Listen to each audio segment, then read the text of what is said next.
Français, réveille-toi, tu es ici, chez toi. La Picardie avec Jean-Marie, la Picardie avec... Ça se passe très très bien, il y a beaucoup de monde, quoi. Ce matin il paraît qu'on devait être très très peu, moi je m'aperçois qu'on est toujours fidèle au rendez-vous et qu'il y a encore beaucoup de monde et ça fait chaud au cœur qu'il y a encore des Français qui pensent pour la France.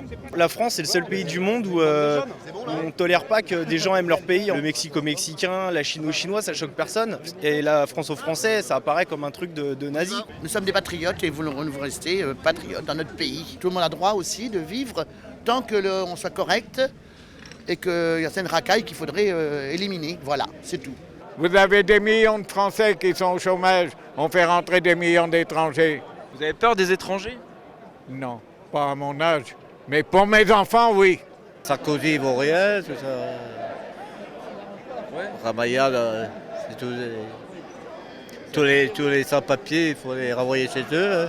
Nous avons dépassé le stade de l'immigration. Nous sommes colonisés. Je le dis haut et fort.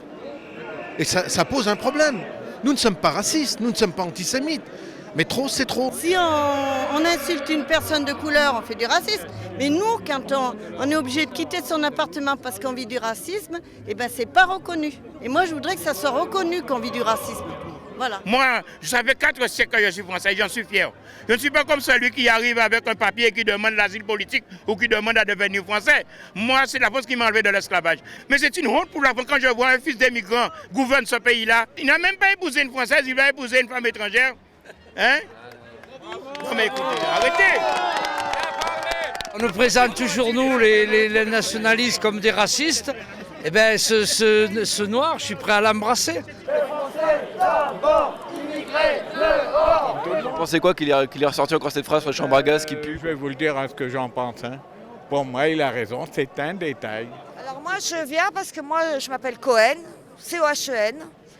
Je suis petite fille, nièce, arrière-petite-fille de déportés de Auschwitz-Birkenau.